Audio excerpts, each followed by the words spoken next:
nolosheena waxaan la kulanaa dad aad u kala duwan qofku inuu mar walba ama markas aragtaan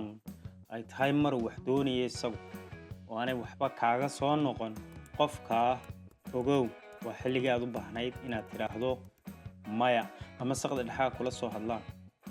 ama ha kula soo hadlaan maalinta cad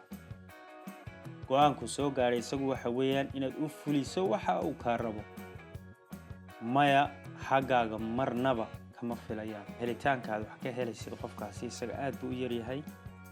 laakiin waxaad siinaysaa oo wax aad iyo aad u badan waa xilliga aad u baahnayd inaad tiraahdo maya sidaan soo aragnay waa muhiim inuu qofku baro noloshiisa ama naftiisa uu baro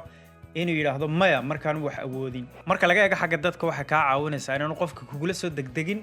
wax aan adiga ku qalmin waxa kale ka caawinaysa ayana jirta waxa weeyaan self esteem kaaga sare u qaadaysa oo qofnimadaadiba sare u qaadaysa hadda waxa kale ka eegtid waxaad gaaraysaa heer yeesta aad leedahay aanay ka ahayn inaad qofka ku caawiso ay ka tahay inaad qofka ku soo jiidato self esteem kaaga hoos buu dhacay marka waxaad isku dayaysaa inaad dadkii aad isjeclaysiiso dhex gasho waad ka mid noqotay hebel iyo hebel saaxiibkii noqotay ama saaxiibadii dhibaatada kale leedahay inuu self esteem kaaga hoos u dhaco ama aad adigu hoos u rido waxa ka mid ah you can't make new friends saaxiibo cusub ma samaysan kartid